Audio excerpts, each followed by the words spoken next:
Now this has got to be the funniest thing in the world. As soon as I go live, there's actually a fax machine in my office. As soon as I go live, the fax machine goes. I haven't received a fax in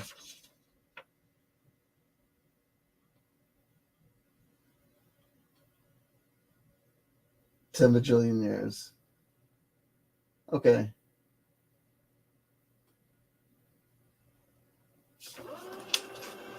No big deal. So give me actually this is timing. It's one of these things. We'll just give it a moment. We'll take this time as the well, look, I mean, I guess this is appropriate. We're here talking about solo role playing, pen and paper tabletop role playing games. So I guess it's kind of appropriate that we've got a fax machine whirling in the background, right? As long as we're time traveling, we might as well do it up. And there it goes. Fax transmission successful. Folks, you can't make this stuff up. We say hello to the elephant in the room receiving their gold medal, their standard gold medal, standard issue gold medal. Will the streak never end? The Golden Coin 100 of the Blueberry Wolf Bridge No Intro RPG channel, The Elephant in the Room, followed by Jonacide reaping that silver, that filthy, filthy silver. Tim Frey grabs that bronze, and we have Juicy J with the no medal, but the honorable mention all the same. And having our 4 lucky winners, I can gladly. The live chat doesn't seem to be, too much of a, madhouse over here, which is fine. I'm going to go ahead and take the liberty of shrinking the comment, the live chat down so that it's not distracting. I've been noticing that my live streams have been extending back out to what they were like on my old channel. Like the streams have been going back up to like the 2-hour marathons, which I don't know if people are going to like or not like. People can let me know in the comment section below. I started off with the hopes that my channel would get to the point where it could finally live stream. But that meant that we were starting off with my videos going back to being terse 10-minute, 15-minute affairs. And then I get to go live stream again and they go ballooning back out to these 2-hour mega epics with no end. Do you like that? Is that what the solo RPG community needs? 2-hour mega podcast screes? Or do you need tight, concise things? Trying to reel it in a little bit, I'm going to shrink down the live chat and try to just do what this video is intended to do. So I've not been with you for a while, but the last thing I was telling you guys, this has been a funny Halloween season. Micro Chatbook RPG, the community, the founder, the Noah Patterson, the Halloween season, they started off with this crazy plan of releasing a dungeon every day for Halloween and kind of positing or positioning my channel as kind of a micro, because I'm such a fan of the Micro Chatbook RPG system, and kind of positioning myself or wanting to position myself as kind of an advocate for the program or system, and kind of wanting to kind of set myself up on YouTube as kind of what might be a hub for it, or trying to see if we could get something going here for it. Was I going to try and play the dungeons every day? It was just, we didn't know. And then I had my own ideas for what I was going to do for Halloween. And much like Noah, with this huge ostentatious concept of doing a dungeon every day, of course, my ideas for my YouTube channel weren't as big as their plans for their publishing house, but my plans were big in their own way. And look, life is what happens when you're busy making other plans. I have a family, I've got life commitments, I've got work commitments, and we can grab these things when we can grab them. I've had time to play. I've had time to do my research for the channel and look into the systems and like I said, and play and practice, but I haven't had the time to sit down with you guys and come to the channel and make the content. So when we last were here, kind of what was happening with the channel was I thought for a while that I was going to do this, I had this series of videos that I was planning where I was going to do these special builds for Micro Chapbook RPG for Halloween. But then I kind of got into the idea of doing a Mork Borg playthrough. And that kind of became the thing. And here we are already on the 18th. And and it is what it is. And I have an expression, tippy-teo-tig, which stands for the perfect is the enemy of the good. We don't beat ourselves up over what hasn't happened. We look at what we got. So what I have is the following. I was playing with the idea of wanting to run Mork Borg, essentially a solo campaign of Mork Borg, but running it under the auspices or running it in Micro Chapbook RPG. That rather than worrying about taking on and learning a whole nother underlining solo mechanic, solo role-playing mechanic framework, that I was just going to kind of basically use the underlining system of Micro Chapbook RPG as kind of the danger room, matrix virtual reality framework to just run the rule set of Micro Borg, run the framework of Mork Borg over it. And I was calling it Micro Borg, the first couple of videos where I was talking about the concept and the idea. So it was a concept and an idea, and I had Mork Borg, and I was talking about it with you guys. I had the books, and I looked at the books, and I was very interested in the concept and the idea of the game, but it was a lot of flash and not a lot of substance from what I could see. And it was a game that I was interested in exploring, but hadn't really explored until I finally got down to exploring it. And it started off with just figuring out, well, what the hell are the mechanics of this game? What is this game actually?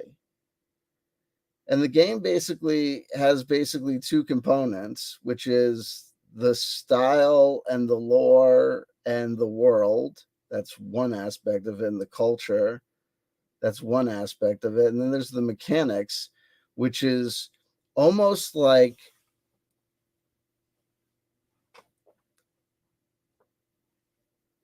barely there. Like here are to say that these are the rules, the rules of Mork Borg are essentially the truism of it. I mean, the spells aren't listed here, but the rules of the spells and how the spells are kind of run are most certainly. I mean, this is to talk about rules light. I mean, this is a rules light game. To say that 80% of this game comes down to GM rules. I mean, I got to tell you, folks, the rules for,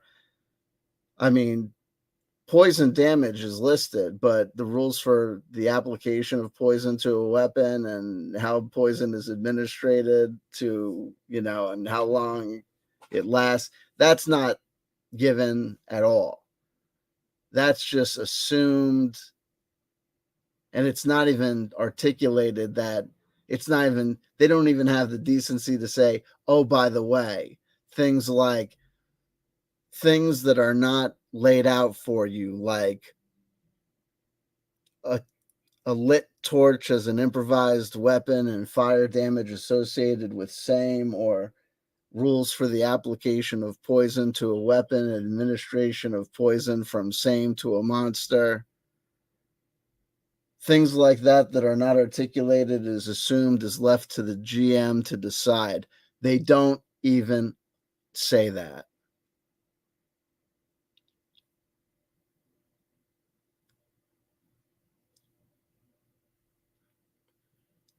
They don't say it.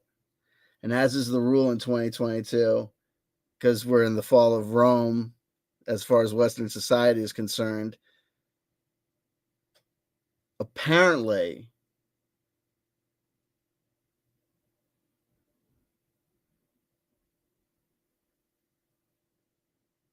it is more acceptable to have typos in your. I mean, look, there are typos, and in role playing game stuff, look, this is like it's cultural almost. I almost feel like if you sent as a role playing game publisher, I feel like if you sent galley proofs to someone with no typos whatsoever, they might send it back to you like, "Hey guys, this is role playing game, right? You got no typos here, no typos." I mean, you're gonna want to put something in there, put something in there, circle and to say this one's for Gary or some shit. No typos? Come on now.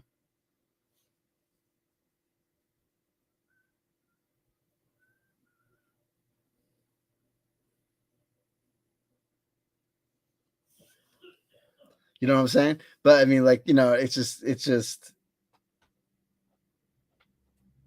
know what I mean? It's what it is. It's what it is. But I mean, it's fine. So look, anyway, so again, I got myself off topic being a funny guy. Anyway, so so I have to. So the first question is this: is that so I got down to it and said, okay, look, what's here? And I said, so we got combat. So I started playing with the combat. Then I started looking at it, and I started asking myself some questions. And I came back to you a couple of times. So we've done a couple of episodes. I think we've done one or two episodes where I talked about this so far. The concept of running Mork, Borg, and Micro Chapbook RPG together. And so where we left it, I've done maybe one or two episodes talking about it lightly, touching upon it. And I've been up to the project. And so I've done it a couple of times since.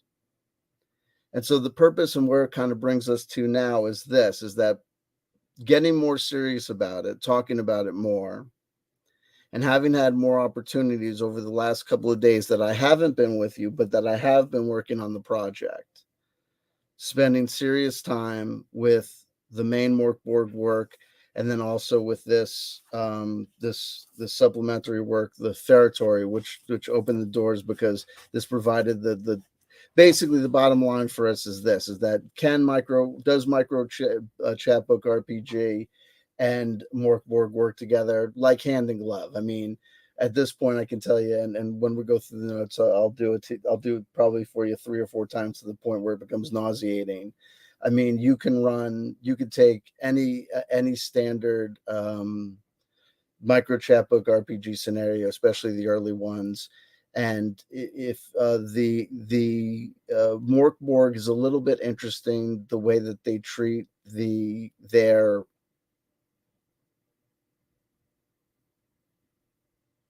abilities, their ability categories are a little bit non-traditional. So they're not exactly a perfect fit, but with a little bit of acceptable rejiggering, you can get these two systems working together hand in glove. And especially if you just want to use micro chapbook RPG as setting up the basic frameworks of the dungeon construction, because it's modular. We can turn on as many of these light switches on and off as we want to, and we'll get to it. So what I'm going to do is, so that I don't overthink it and don't underthink it, is basically what my intention was today was to just go over the notes that I've generated in no particular order with you, in the hopes that even though they would be, by definition, kind of disorganized,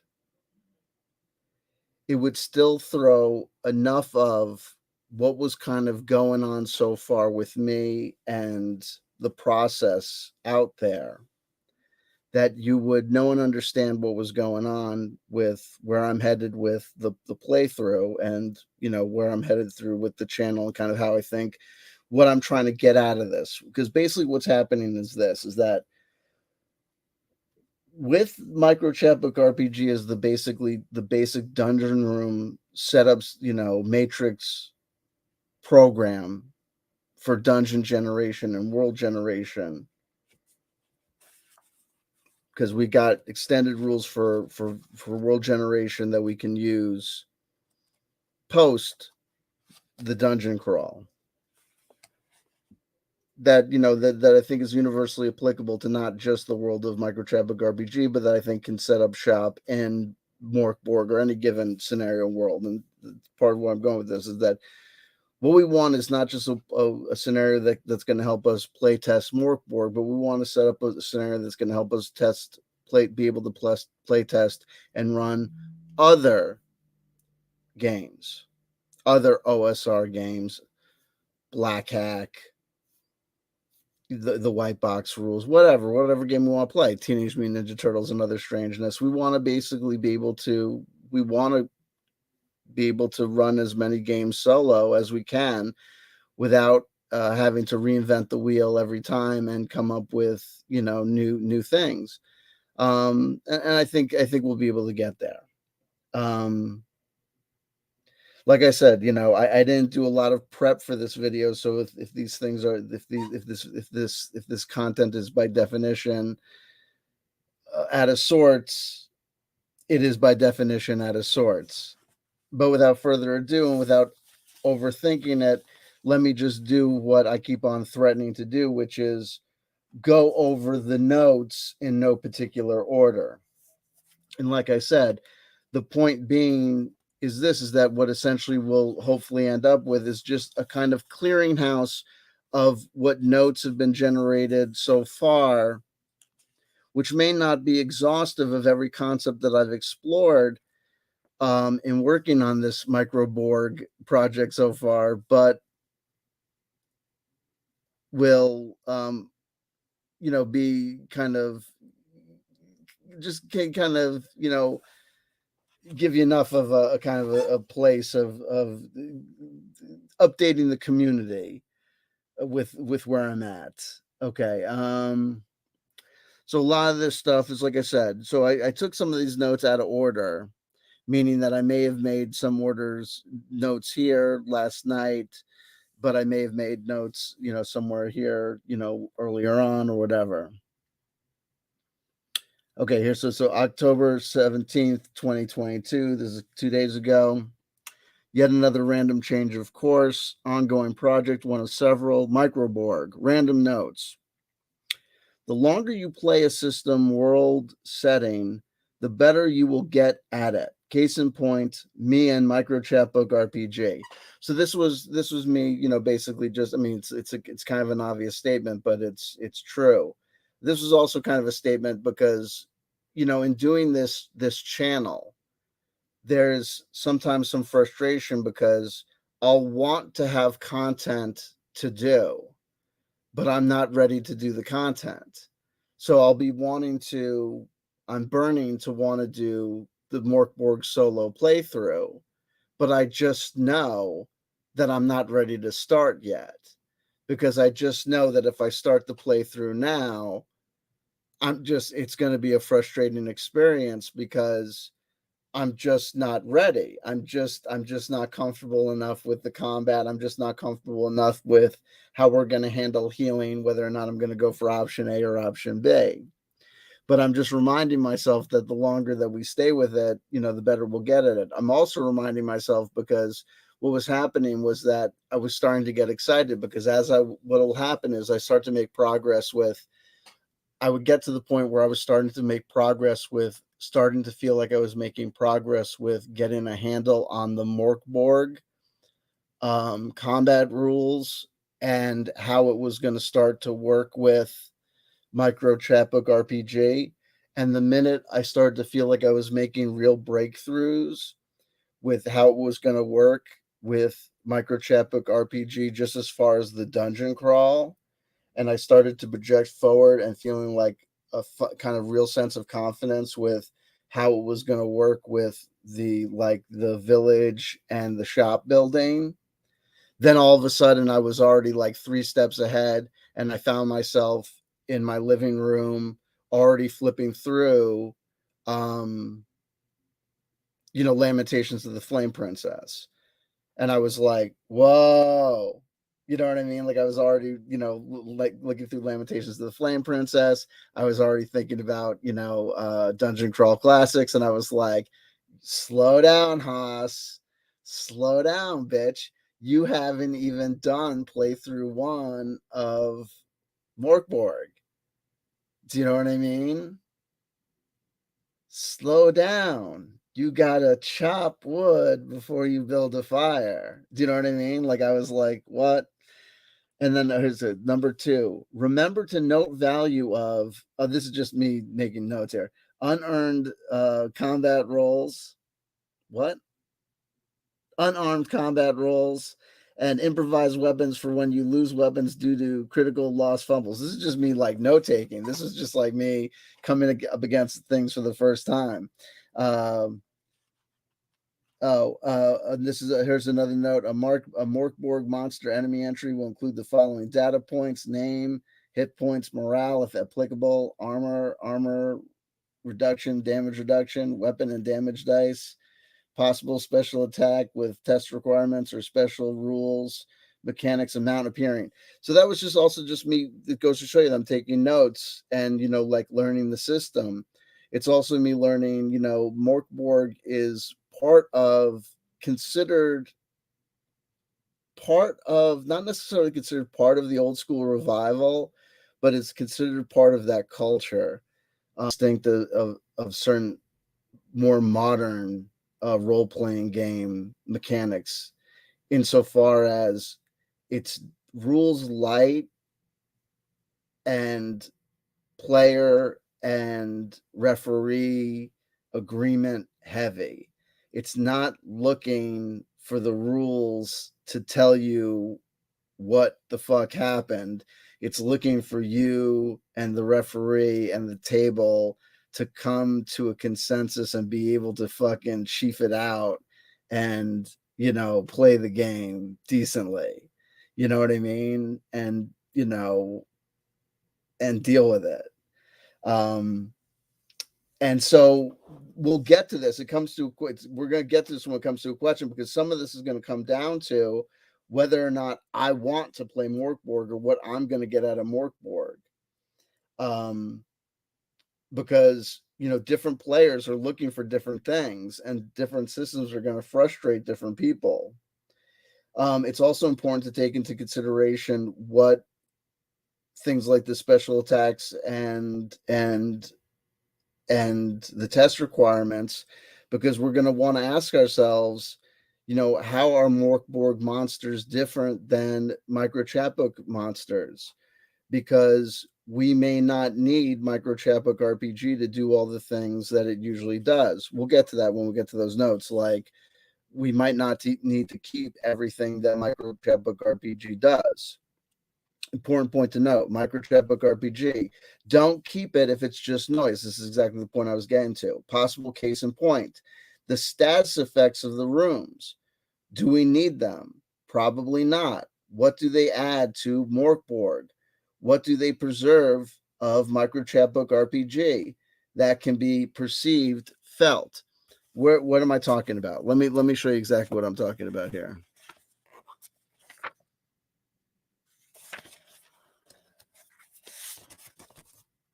Here we have a standard instance of like an old school standard instance of micro chapbook RPG, Mistress of the Shadow. Okay, I got to fold it up differently, fold it up a little weird.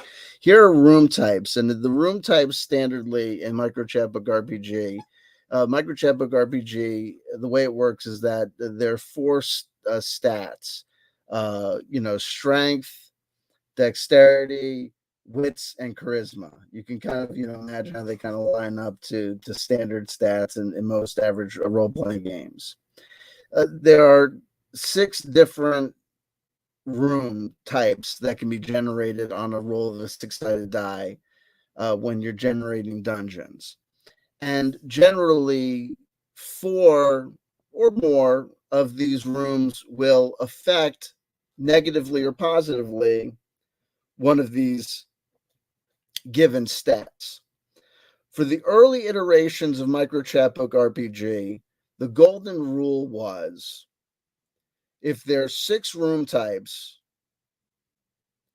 4 of the rooms are going to affect each of the stats negatively to the tune of -1, right? There's going to be 6 room types. 4 of them are going to affect each of the stats negatively by 1. One of the rooms is going to do nothing. One of the rooms is going to have a positive effect, or one of the rooms might hit one of the stats twice, usually wits, because it's a stat that's really only used in room tests. A little bit of Micro Chapbook RPG background. Okay, so basically what we have is an issue where Micro Chapbook RPG is a mechanic that's a benefit to Micro Chapbook RPG of generating stat tests or stat modifiers associated with room type. Okay, so when I started playing Mork Borg in Micro Chapbook RPG, I preserved this aspect of Micro Chapbook RPG, this aspect of the room creation, just modifying the things so that they would affect the attributes for Morkborg rather than the attributes for Micro Chapbook RPG, and it's pretty much a good fit as far as the statuses are concerned. But then I had to ask myself a question, because there's already status modifiers in Morkborg, and they're pretty severe. The bottom line is this: is that these status modifiers are in effect for Micro Chapbook RPGs because there's no other status modifiers in in this game. You need those status modifiers to make the game a little interesting, to make sure that people aren't just min-maxing strength for their builds in Micro Chapbook Micro RPG. That's all that people would do, right? The different stat modifiers kind of forces you off of strength as your only default build, kind of. The bottom line is this: is that we really don't need to keep that aspect of Micro Chapbook RPG. We certainly can keep it if we want to. Like I said, it's a light switch. So when I'm doing Morkborg in Micro Chapbook RPG, I'm aware of, when it comes to room type, that the status effect for room type is a light switch that I can choose to turn on, or I can choose to keep off. And at this point, I think it makes sense to keep it off, because it doesn't add anything to Morkborg. In fact, it really skews Morkborg pretty severely, because if you look at a standard Morkborg character, the status effects for the abilities go up by -1 or +2 really, really slowly. They really don't change that much. The status modifiers of -1, +1, they change really, really slowly. Whereas in Micro Chapbook RPG, they go +1, +2, they go up really, really quickly. They change fast. So it really skews it severely. It really doesn't shift a guy or gal in status from shifting them in status by a level or a half. It really shifts them, affecting them. It's not like making Batman fight with a one hand tied behind his back. It's making Superman fight wrapped in chains and chains and chains and chains of kryptonite. It's insanity. So you know what I mean? I think that might be a bit of a hyperbolic explanation of it, but it seems to skew it too much. So I think it just makes sense to not put that on. But it's a point also to think about. So there's also the point of reviewing these notes, is that these notes are we're prepared, obviously, in preparation in regards to talking about working with hybridizing Microchapbook RPG and Mork Borg. But if you're an experienced role player, I'm sure you could find that these notes might be universally applicable to trying to get any two systems to work together. Let me see if I got more notes here. Okay, here we go. Here we go. Another very important note. Oh, here's a very important note. What is central to the game? Like, what is central to Morkborg? If I'm trying to play Morkborg, what is Morkborg? Because there's aspects when I'm going through and I'm contemplating playing a solo playthrough of Morkborg, and I'm contemplating what I'm gonna keep and what I'm gonna jettison, because I'm not gonna keep everything. I'm not, because there, as a solo role player, there are things that I like and there's things that I don't like. And in fact, what's so interesting as a solo role player for me, there are many things that other solo role players complain about solo role playing that I love. And there are things that they say that they love about solo role playing that I hate. Many people involved in solo role playing will talk about certain solo role playing systems, and they'll talk about how they hate that it's quote unquote just a dungeon crawl, like Micro Chapbook RPG, Micro RPG, or Four Against Darkness. And they'll say it just turns into an endless dungeon crawl. I want role playing, I want narrative. I could give two goddamn F's about narrative. Dungeon crawls are fine by me. I care about individuals battling monsters. I care, you know what I mean? Generally, I care about things happening, and I could really care. I could give, oh, I don't care about exciting. Oh, and when she jumped across the galley. Oh, and when they did this, and oh, and the braveness of and the descriptive way that they described Lake Onata and the gift of the fish. Oh, save your words. Oh, your narrative tales of emotions and feelings. I really don't care at all for your feelings. I don't like people. I like some people, but not a lot of them. I like a lot of people, but I generally don't want to hear about their feelings. And I certainly don't care about their stories. My favorite comic series of all time was uh the the Marvel Universe, the Illustrated Guide to the Marvel Universe, right? It's just the data. I just care about the data. I don't care about the adventures of the story. I just want about the information. So a lot of this stuff, like if we look at the powers, some of these powers, like none of this stuff like matters to me. Like a creature becomes okay. Here we go. Let's like some of this stuff. Like here's a power that makes sense to me. Produce D2 lightning bolts, dealing D6 damage each. Okay. X amount of lightning bolts doing X amount of damage. That I can deal with, right? This I can deal with. Here's something that I can't deal with. Tongue of Eris. A creature of your choice is confused for 10 minutes. Confusion. That's like a subjective concept. You know what I mean? I don't know. So if I roll for that power, I'm not doing anything with that. I'm just going to re-roll. You may speak with animals for D20 minutes. I okay. You find all traps. Some of this stuff is just like I just can't conceive of me using it in my solo role play just because of how I role play. One creature blindly obeys a single command. Like there's some stuff that's it's just not good. Ask 3 questions to a deceased creature. I don't know. A lot of this stuff is just not going to work for me.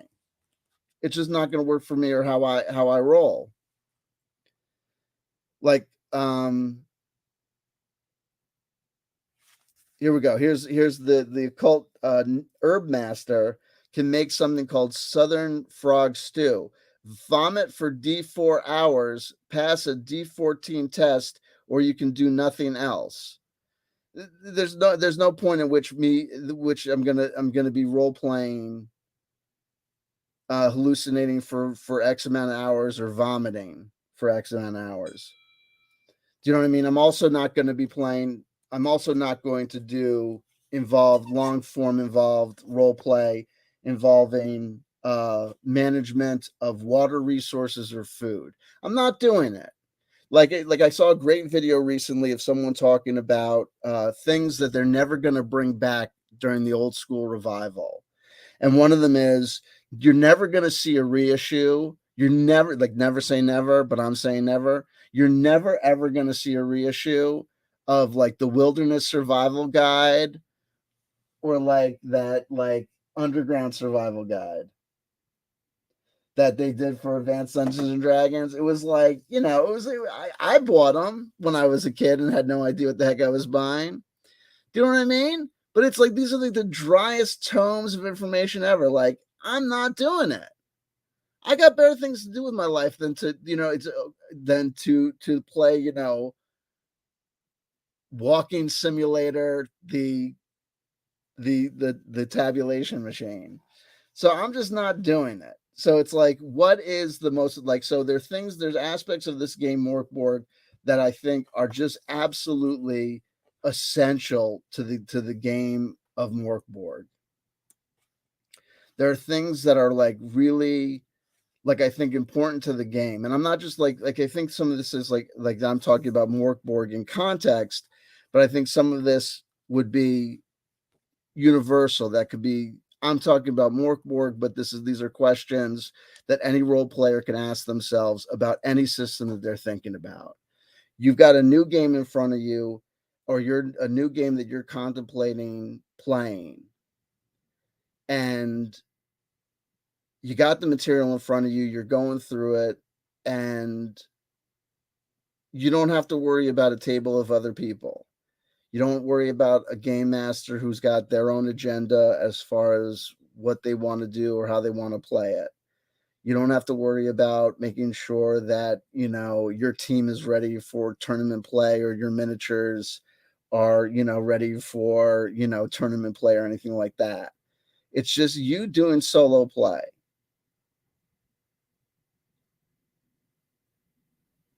So you got a lot of freedom and leeway as far as what you're going to keep in and what you're going to keep out. Now, you don't want to cheat.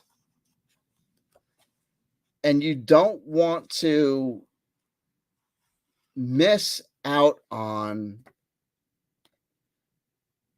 a challenge that's going to take you to another place.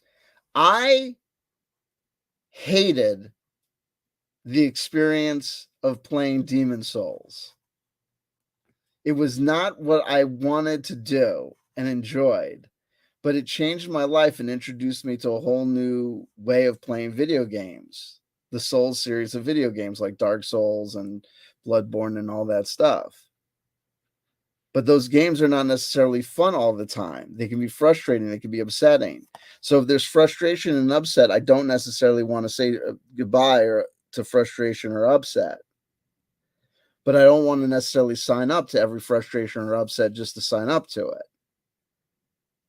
So this calendar, the calendar of Nerkurable, this is obviously an aspect of Mork that everybody knows, that the world is going to end, that there's a finite calendar, that depending on how you set up, that there's a day cycle, that you keep track of the days, and that one day it's going to be the final day and this campaign is going to come to an end.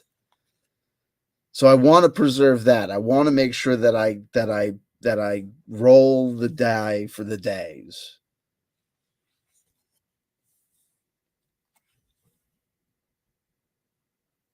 They're also old school, back in the day rules for food and water, just like Dungeons and Dragons. You'll heal D4 health if under the conditions, but you got to nearby food and water, and you generate food. I'm not keeping track of food and water. I'm not fucking doing it. I'm not scratching off 5 lard to X number of days and making sure that I've got 3 pieces of water and a skin. I'm not effing doing it. I got better things to do with my life. I'm 47 years old. I'm going to be dead soon. I'm not keeping track of if the torch is lit. There are fire scones on the wall in this dungeon. I go through all sorts of dungeons and video games all the time, whether it's Luigi's Castle, whether it's Deadly Towers in the NES, or whether it's friggin' whatchamacallit, whether it's Oblivion or wherever it is. Every castle I've ever been into in my entire gosh darn life in a video game or whatever, all those torches on the walls, everyone can see everything, everyone's fine. Every movie I've ever seen in my life where someone has gone into a dungeon, you can see everybody. I saw Camelot in the 80s. I saw Max von Sydow in that crazy skull cap thing, metal thing he had on. I saw them titties at night. You see them titties. How? Light source somewhere. You. I'm keeping track of the torch, the water skin, the whatever. I got things to do. And if you think that I'm not role playing correctly, guess what?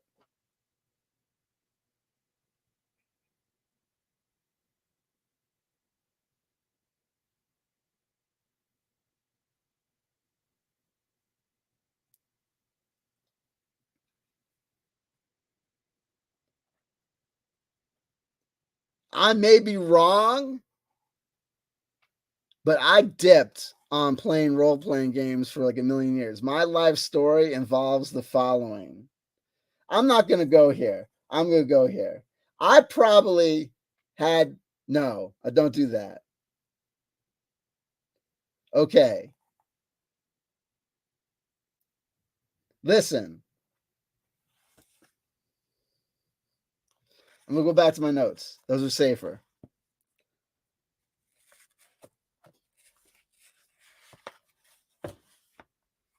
I'm okay, but I'm not keeping track of no water. You kiss my ass.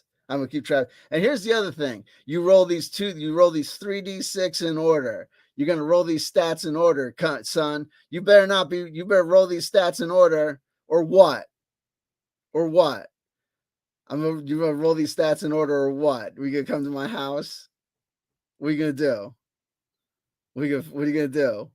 What are you gonna do? What are you gonna do if I make a Mork character that's got max stats? What are you gonna do? You gonna come to my house? You gonna take away my? What are you gonna do? You gonna come to my house?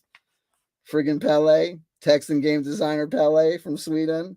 You gonna come to my place, Johan Noor and Dead People. You gonna come to my house? Stockholm Collective.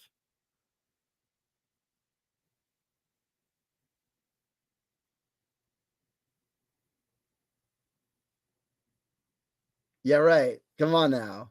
Yeah, right. Come on now. Come on now. What do I want? Why do I want? Okay, let's check this out. Let me go back to my notes. This is good. I'm beefing with Pele. Come on now. What that guy do except text and game design? You call that game design? Come on now. Listen, what is central to the game? I.e., what must be there for the game to be there, or if it's slackened, can the accusation of cheating be raised? I.e., when are you changing it so much that others might not recognize your experience? I wrote in my notes that's philosophically dicey. In the case of Mork, like I said, the calendar. So in the case of Mork, we know the calendar is like I just touched upon is integral. The depression, the feel for it, the look of it, the fighting mechanic, I think is integral to it. The power system is that. Then I started putting in question marks. The power system.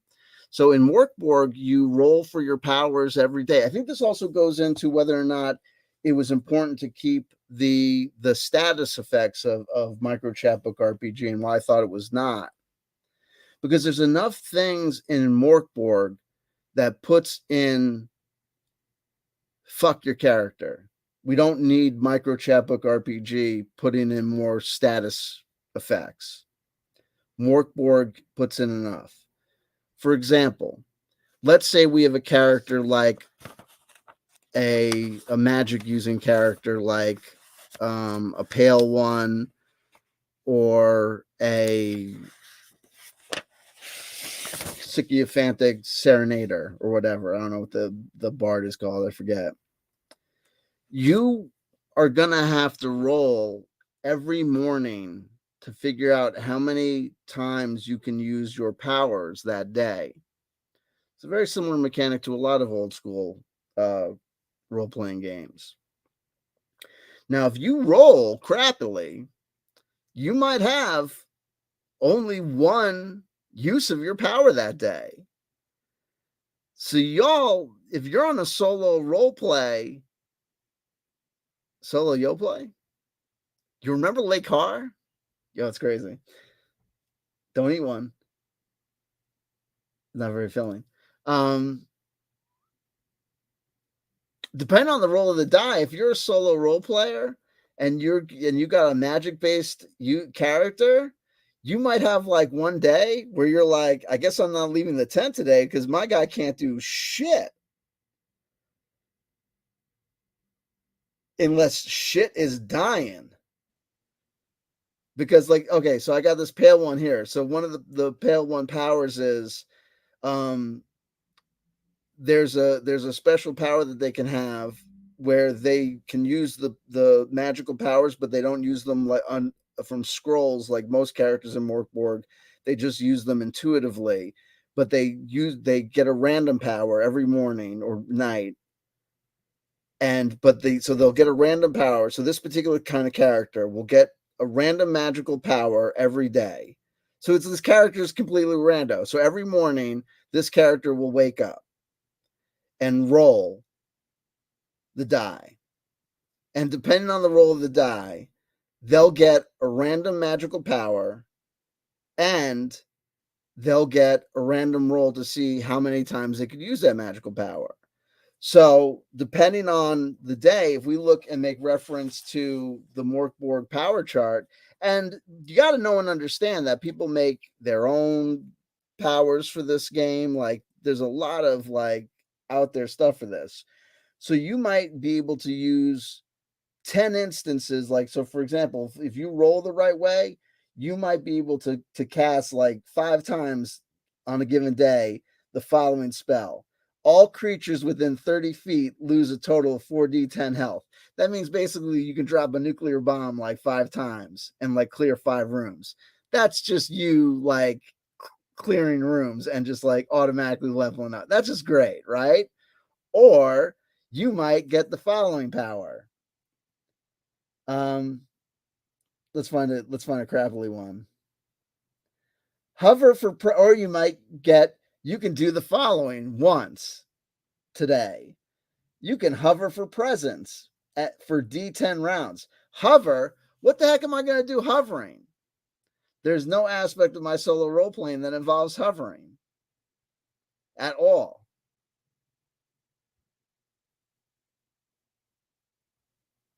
Or how about this? Let's say my only power is one creature dead for no more than a week is awakened with terrible memories. Well, that's great.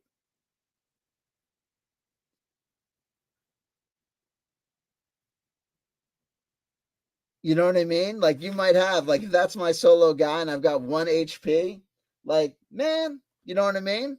That guy is essentially useless. So, you know what I mean? Like there's enough going on. So I don't know. Why do I want to play Mork Borg? So moving on in the notes here. Let me do this. Here we go. So I going back to my notes. The magic system, maybe food rations, strict observation of camping rules. No, no, no. I'm going to feel free to omit them if they do not represent key crucial aspects of the game under observation, play, study, or review. I don't care about being in the universal church of strict RPG rule adherence. I don't think you get extra points for being, I don't care. I'm not trying to win a gold medal in RPGing. First of all, here's the other thing. I hate when people act as though this is a game of skill.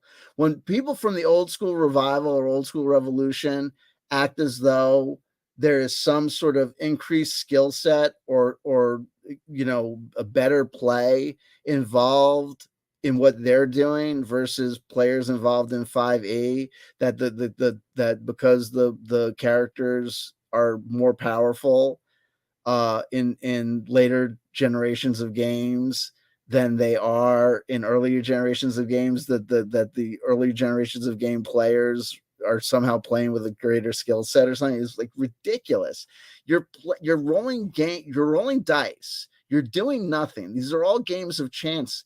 And if your characters are low level and they're dying, they're just dying. And if these more powerful characters by these superhero characters by these other people are just not dying, then they're just not dying.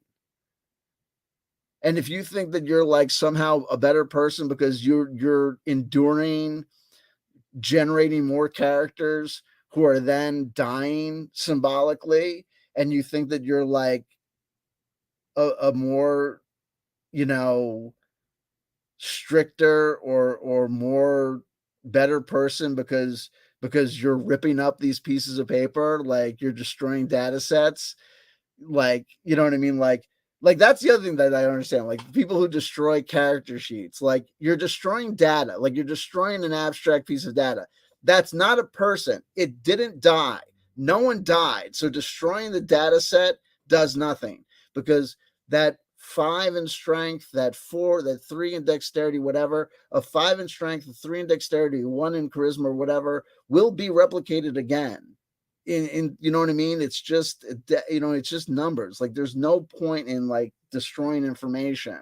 Like why would you destroy a photograph? Like there's no, like data preservation is valuable. Like why would you destroy a memory? Like there's no point. I don't know. Well, the only reason to do that is so the DM can actually feel powerful and important. That's actually the only reason that happens. It's all psychological mind games, in case you're curious. Ask yourself why the majority of people who desire to be DMs are male. Important case. Why do I want to play Mork Borg? Do I want to play Mork Borg? Note, central question, important in any RPG here. Do I actually want to play Mork Borg? This is an important question. A game comes out, and it's the game of the moment. It's the game du jour. Everyone's going crazy about it. Mork Borg, whatever. Do I actually want to play it? And this was the important question, because when it comes to micro chapbook RPG, I know what I enjoy about it. I know what I like about it. I like what I like about it, which is what some people hate about it. I like the arcade-like repetitive process about it. It might be rules light in the sense that the rules are simple and mechanical in their repetition and their operation, but they're rule specific and they're rules exact in the sense that there's a rule for everything. You can follow the rules. The same can't be said for Morkborg or Merkberg. Yeah, it's a jimba jimba derby. Why don't I just translate it to Darkfort?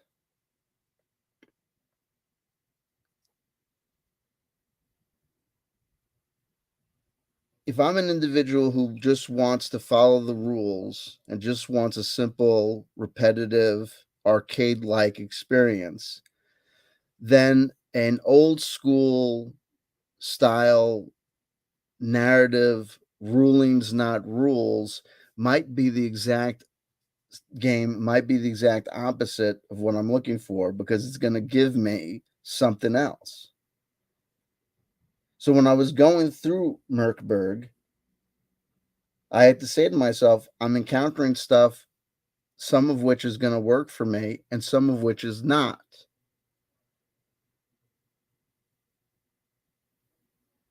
I need healing items because I'm used to playing these games like a video game. Shoot the 1d4 healing item, right? To heal. I don't need a jar with 3 severed thumbs on a trinket list. I don't need a shit-stained ladle. That's not going to help me. I need something that I can use. Do you know what I mean? I need something that I can, do something with. Um, a little bit of flavor is good every once in a while, but if I get just nothing but flavor text and I'm not playing a video game, then all I'm doing, if I'm rolling on a table of D100 items and trinkets, and what it is a wonderful series of things that are not healing items, but are just two eyes in a jar, hammer and some nails, bird build mask, and all this stuff, then all I've got is 100 opportunities to write down more words. And I would be better off just using a smaller table with just healing items. But having said that, I did come to the conclusion that Mork is something that I did want to play.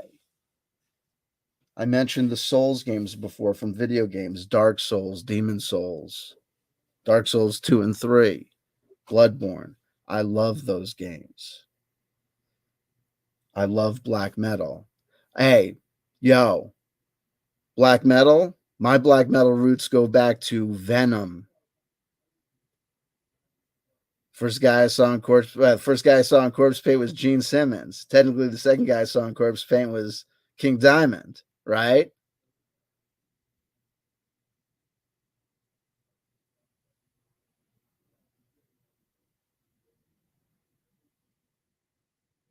I remember the Swedish black metal bands when they were burning the churches down. I remember the coverage of that stuff when it was happening. I remember getting down to those black metal bands in 95, 94. Absolutely. I remember being in the goth scene going, what is it, these black metal guys coming into? I remember the black metal people first started coming into the goth clubs. I remember seeing Cradle of Filth being covered for the first time in an Australian goth magazine called, what was it called? Was it called Out? What the frick was it called? I got it. I think I've got it in the box of goth over there. Anyway, but I'm down for this stuff. And I got cultural credit to beat the band when it comes to some of this stuff. So I'm down for it. It's just that some of the stuff is going to need to be, tooled up, and some of it's going to work for me and some of it's not. There's some games that I know that I might be really interested in wanting to play it, but I just know I'm not going to play it. Like, for instance, this. I know I'm never going to play Call of Cthulhu. I'm never going to play Call of Cthulhu. I've got some Call of Cthulhu books that I picked up used.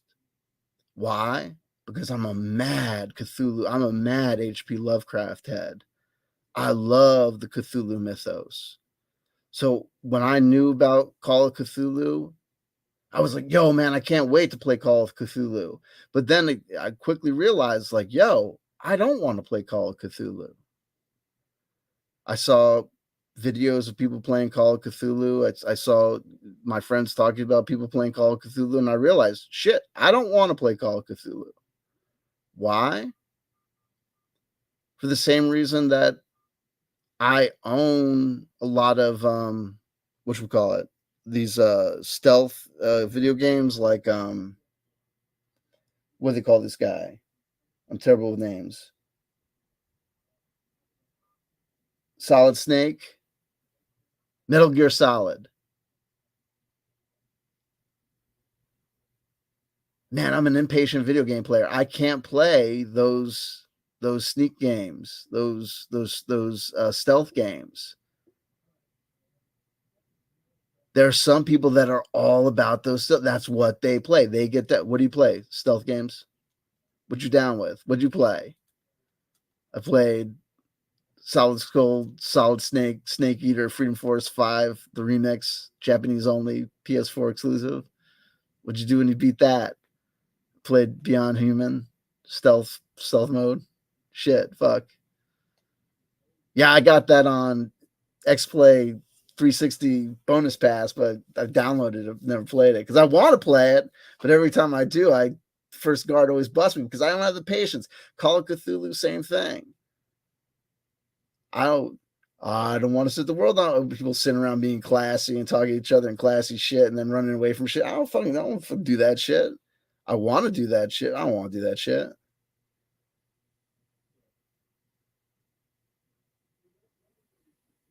Someday somebody's gonna design a Cthulhu game where you go in and Cthulhu comes at you and then you fight him, and then I'll play that game.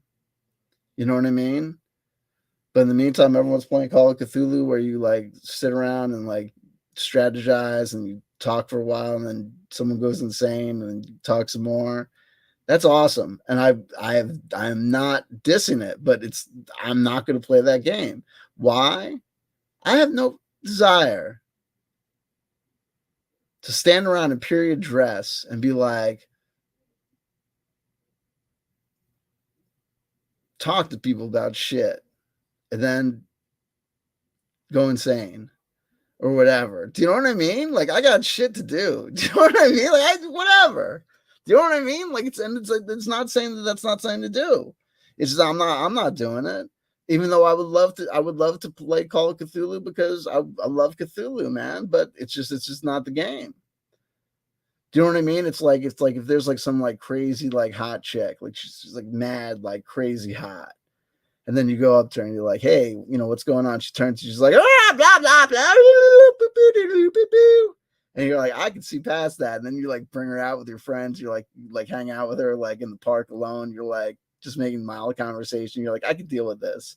Like, so where do you go? Like, where do you work? I work at blah, blah, blah. And she's like, maybe she's like even like a decent talker, like, but the voice is like that.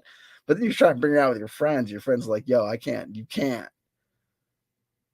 Like, I understand.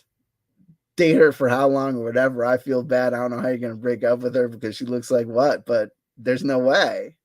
Is she doing it on purpose? Is it a test? Hang out with her for a month to see if that's the score? No. I don't know what you're going to do. Pray she's not pregnant. Oh, God, I'm afraid if she's pregnant, if it comes out and talks like that, oh, jeez. Now what are you going to do? Because now it's your kid. Now you're, now, maybe let me figure out what's causing it. I'm not making fun of anybody. Tim Frey, Wilderness Survival Guide was based as fuck. Rules for sleeping in armor in the rain. That was the kind of crap that we were talking about. That was like the silliest that, and that was just like that's when it got like nuts. And that's when a lot of that stuff was people thinking that people needed stuff that they did not need. Do you know what I mean? The delusion that what people wanted was realism. And now, and then what ended up happening was that eventually the computers got to the point where it's like, okay, you want realism? If you want realism, then I guess you're going to a computer because there's no point in if you're talking about realism, then you're talking about virtual reality and you're talking about creating virtual spaces in a computerized environment because there's no reason in trying to talk about simulated spaces in subjective spaces shared between people who are not connected, you know, in brain vats. You know what I mean? It's just it's ridiculous. You know, it's just there's these, and also it's like there's these rules and these number sets are completely arbitrary. It's just nuts. Anyway, I got more notes, I think, somewhere here. So as we move on and as we go through this more, I think what's going to end up happening is you're going to see me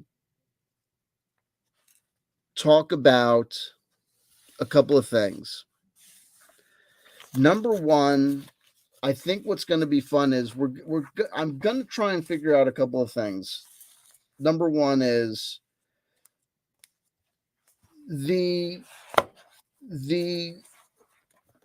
game, the micro chapbook RPG world building tools being effective for Merkberg is theoretical. We'll see if that works. That may or may not work, and that might be biting off more than we can chew because we might not be interested in staying with Merkberg for that long.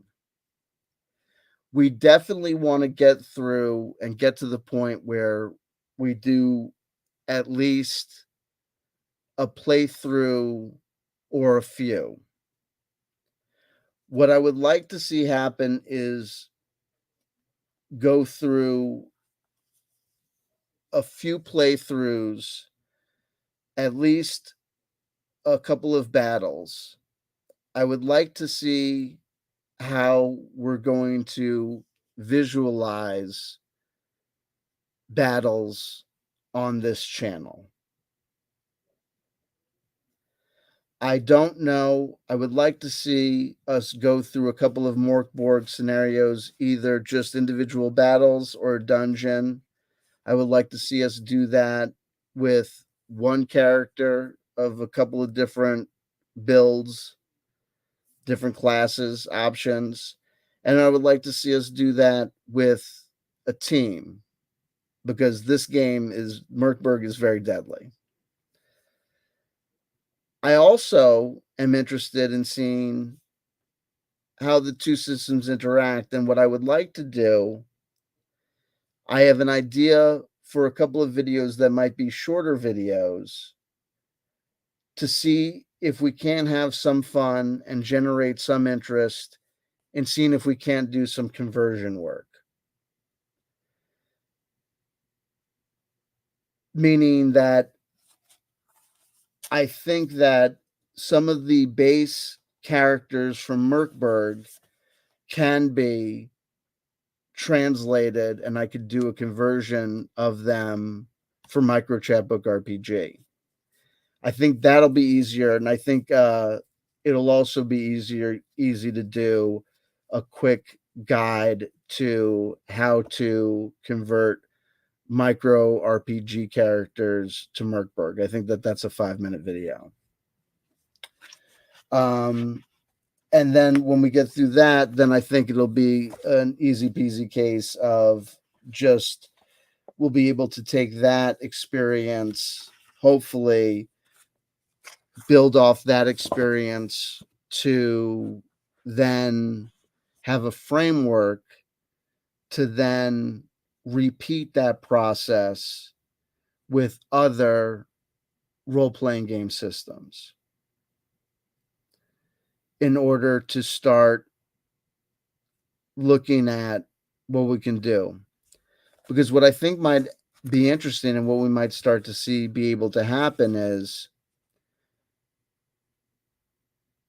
we might be able to get to a little bit of a hybrid system where we start saying, well, what we got from Merkberg, because at the end of the day, what I think I see so far is this.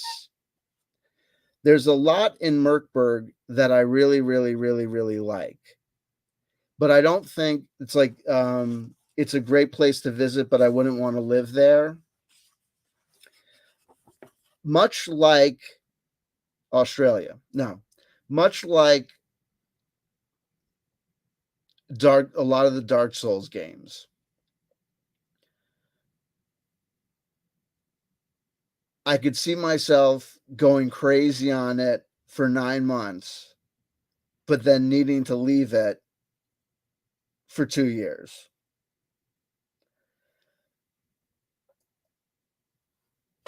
Also, when I say that it's a lot of style and not a lot of substance, I think that there's a reason why you see so much fan-generated content, and so much of the fan-generated content basically kind of being the same thing,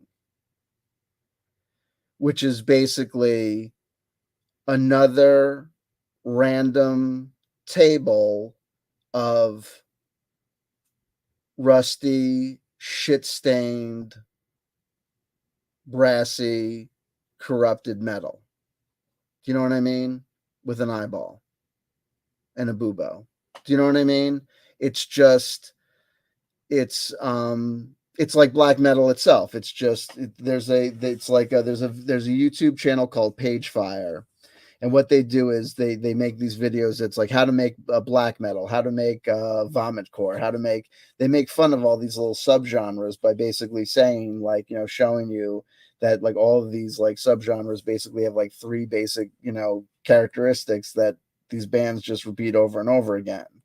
That's it at its worst. I'm not saying that all of the content is like that. Anything you're going to have the followers, you're going to have the repetition, you're going to have the dross, and the quality is going to be few and far between.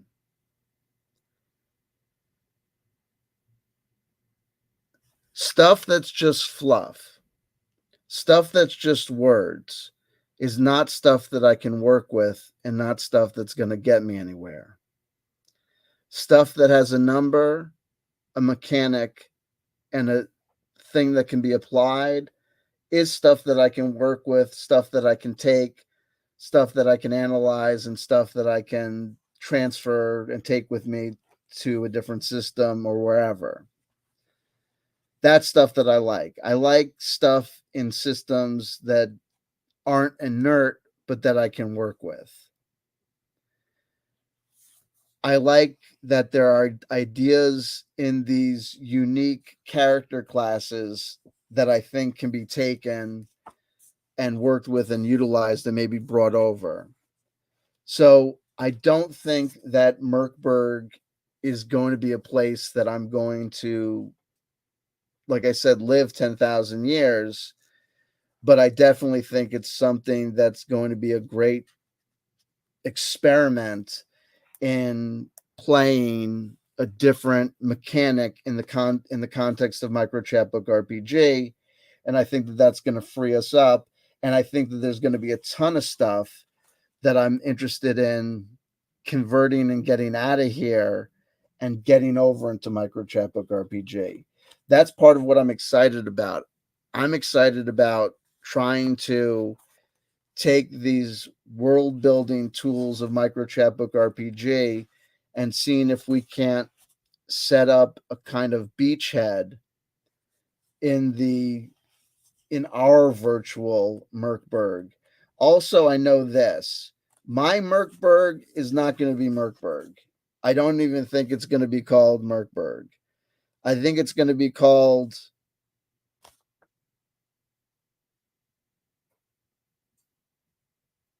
like something similar.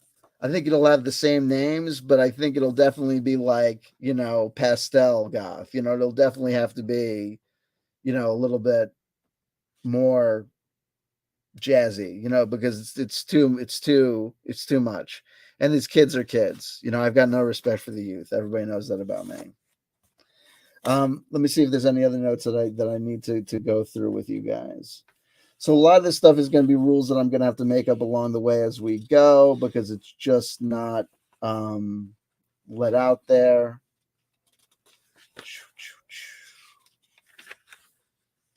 Like I said, I've been doing a lot of playing, trying to figure out the rules of combat.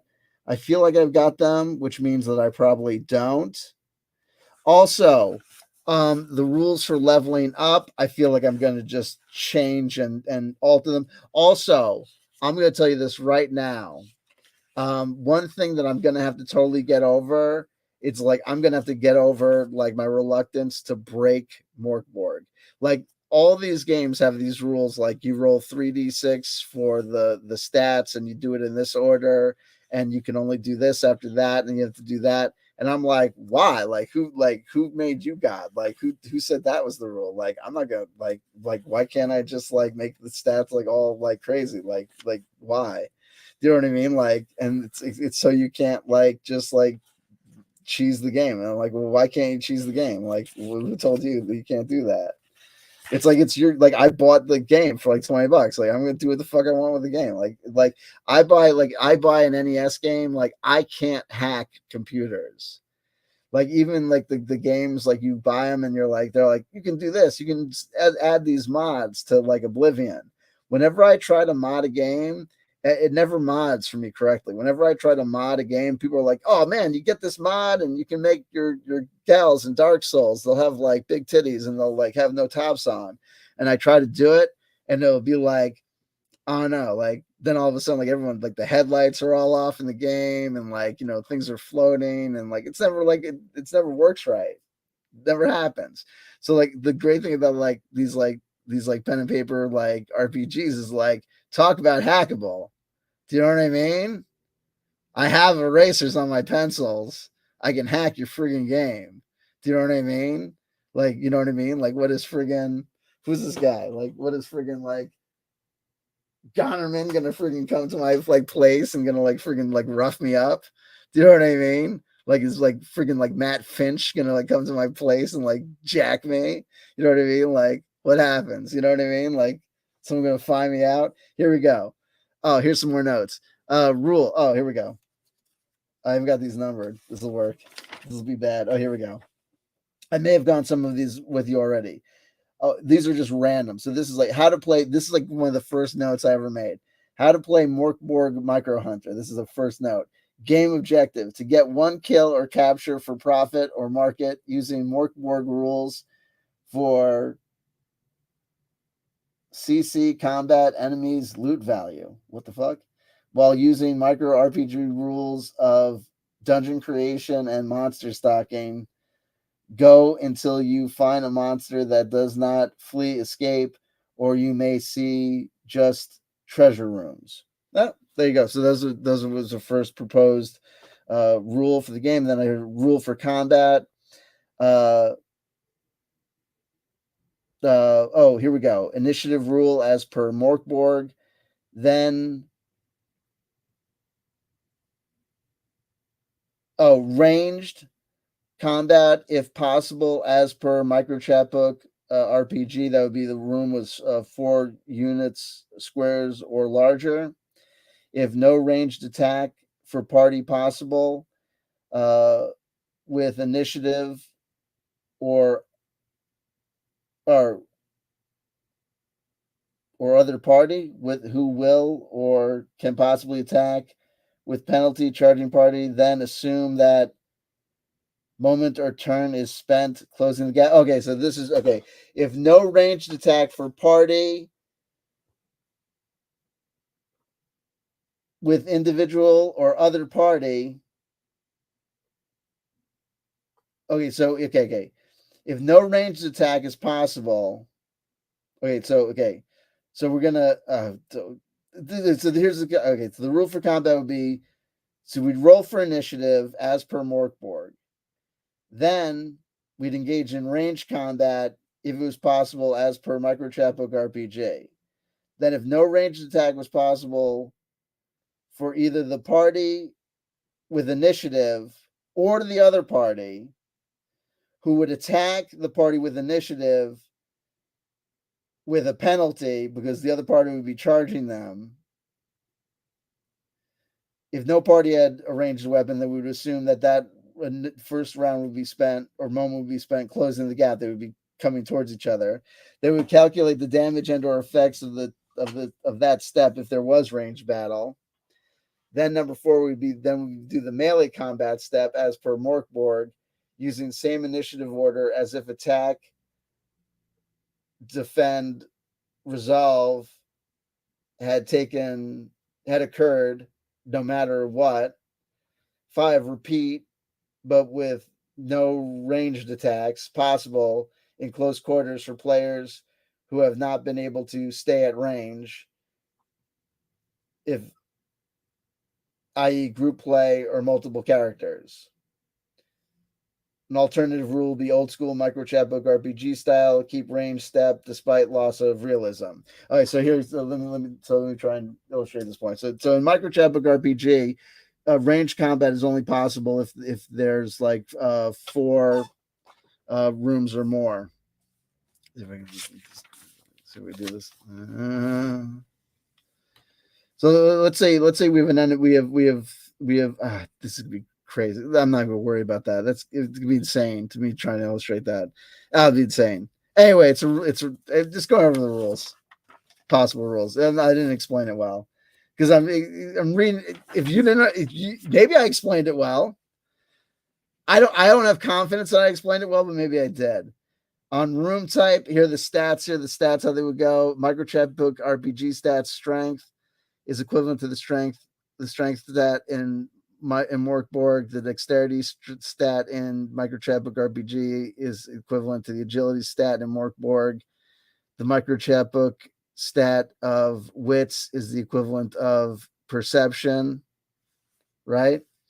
And we're calling the charisma stat in Microchapbook RPG, we're calling that the equivalent of toughness. I think that's because generally charisma is generally used because of the bravery tests, it's generally used as a defense.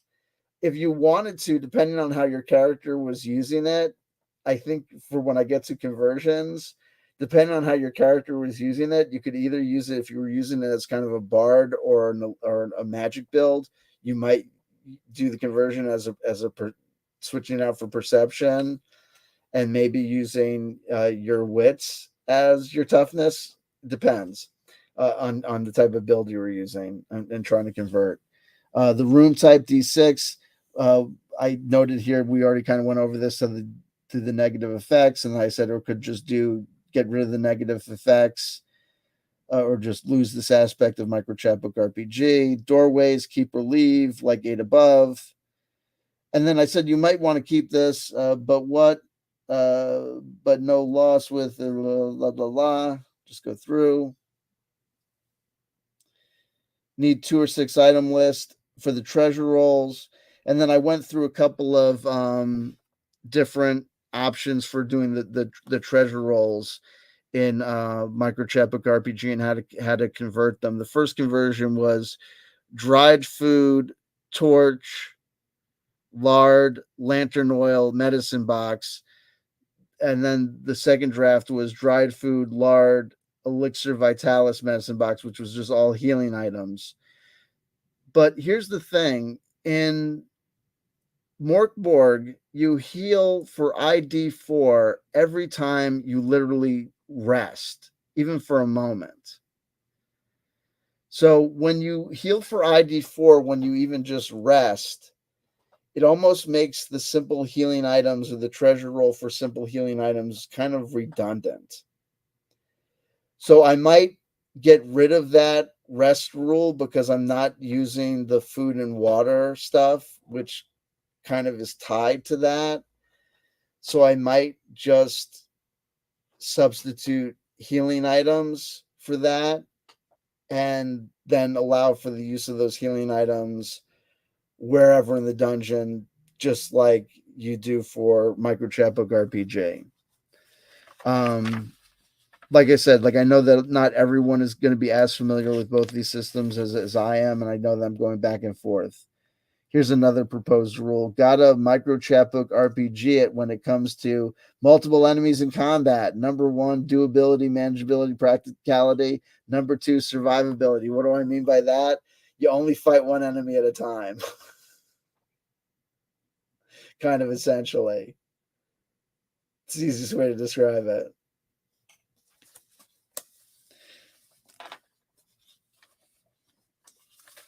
See if I got any other notes I got to share with you. Oi, I'm already yawning. Already yawning.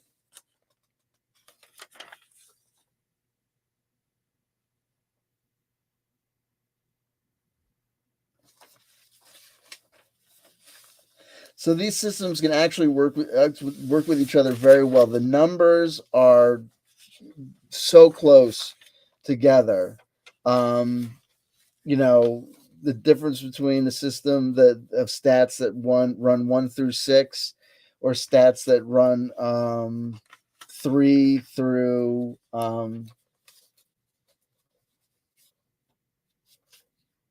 3 through 18. That's an easy conversion, folks.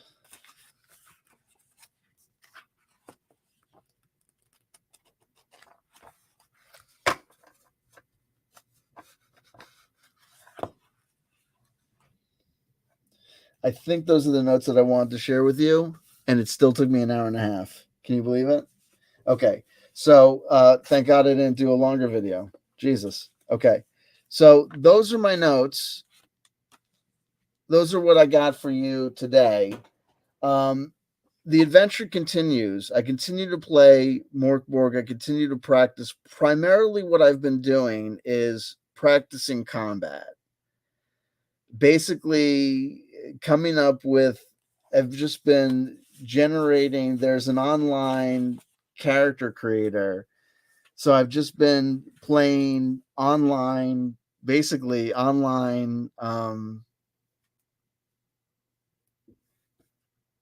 one-armed bandit with the character generator, trying to get good guys. Impossible. They all suck in various ways.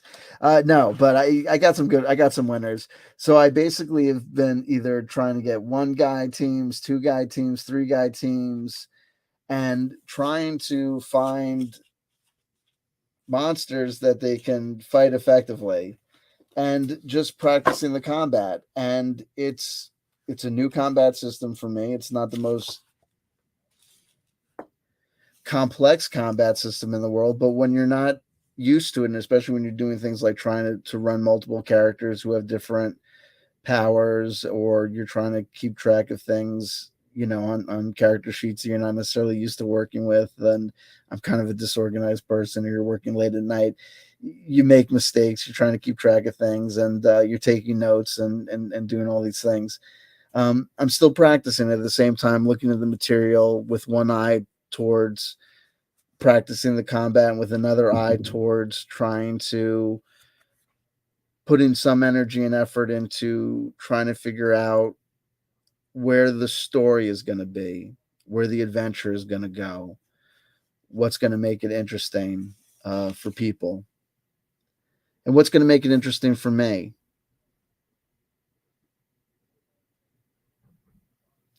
Some of these monsters appeal. Yep. Take care, my friend. Some of this lore does speak. We say hello to Prag Magic. Welcome to the show.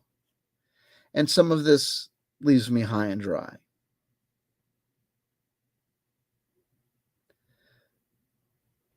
I don't think Mork Borg, like I said, is a place I'm going to live. I think it's a place that I'm going to raid, and a place that I'm going to take stuff from. I think it's also noteworthy that coming out from the same company, the gaming developers Stockholm Cartel, is a game called Cyborg, which is not a it's a standalone game, for want of a better term, Mork Borg in space. Lazy way to describe it, but it's basically cyberpunk Mork Borg, basically. So that, of course, that's going to be a game that I'm picking up, and it's definitely something that we're going to try.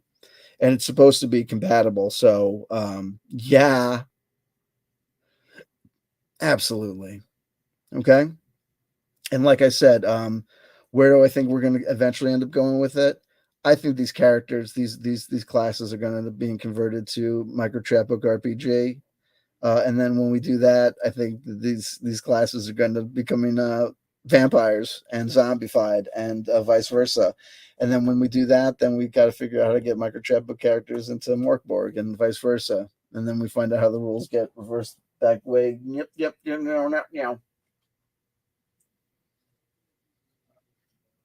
know how it goes.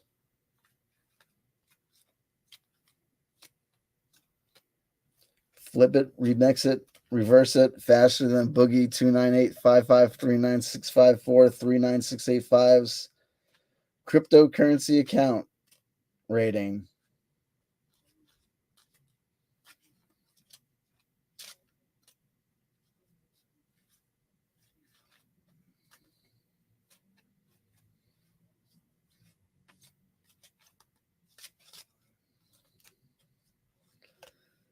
We got a card from the Spirit Halloween store tarot deck. We got the Strength card,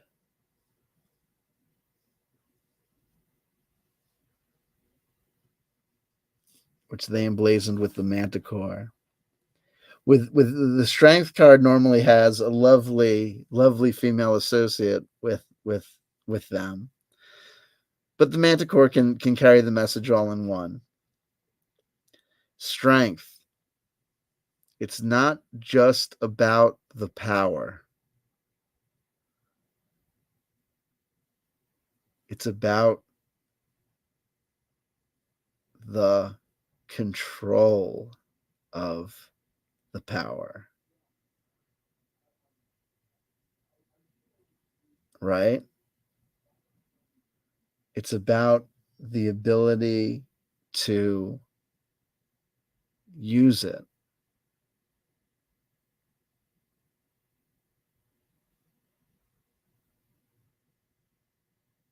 If you're the size of an ox, but there's an ox in your brain that runs the game, then you're just out of control and you're going to be locked up in the pen before you know it, suffering as the result of that maniac animal's indecision and indiscretion. But if you're the master of your domain and you control the operations from central command, then that strong body can be of service to you under your direction and can be put to use pulling food from the ground, feeding the hungry, feeding yourself, laying the law, laying down the land, laying down the road.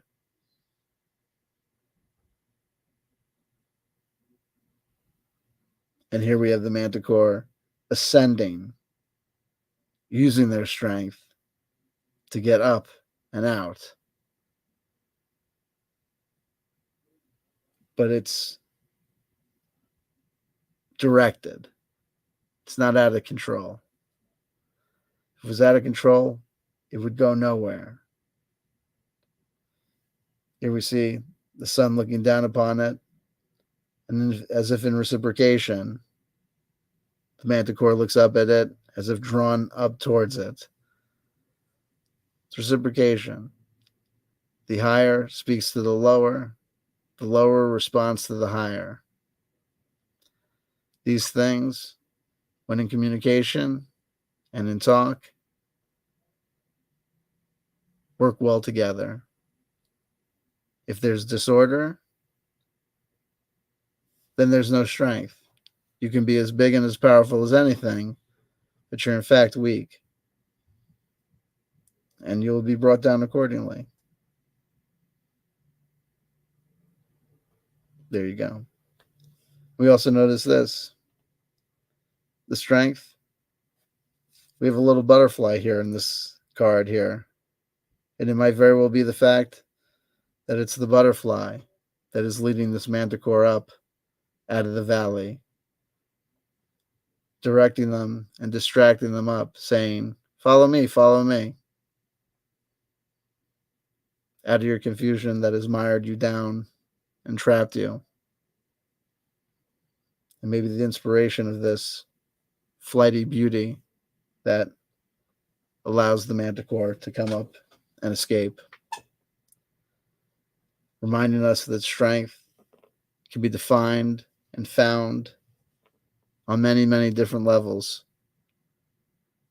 The 280-pound strongman can be brought down to his knees and laid waste by the microscopic microbe in a heartbeat, lest you forget. I love you, I love you, I love you. I wish you many happy Halloween memories. I hope to be back sooner than I was this time. Let me know what you think of these videos. Do they need to be shorter? Do they need to be longer? What do you need from me? What do you want from me? Do you need me to cover more Microtropic RPG? Are you into the Mork Borg? What are you looking for the Mork Borg? Are there any particular video games, RPGs that you need me to cover? Are there any topics in this video that you need me to go more in depth on? Are there any things you have questions or concerns about? If you communicate with me, it'll be easier for me to respond and communicate with you. No pressure, though. It's all love. I love you, I love you, I love you. If nobody told you they loved you today, somebody just did. That somebody is CW Chanter, a.k.a. Cable Guy Incognito, a.k.a. Benjamin. Make of it what you will, because you will. You already have. We also say hello to Golden Coin 100 if I didn't. And everybody else I may or may not have said hello to. Okay? Better days. Like, comment, and subscribe. Share me on social media. Tell all your friends who like role-playing games and solo role-playing games that I exist. How about it? Okay? We practice Grateful Dead rules here. Home taping is allowed. If any part of this video makes sense in isolation to you, and you think it makes sense as a smaller video clip, go ahead and clip it. Go ahead, do it. Love you. You mean the world to me.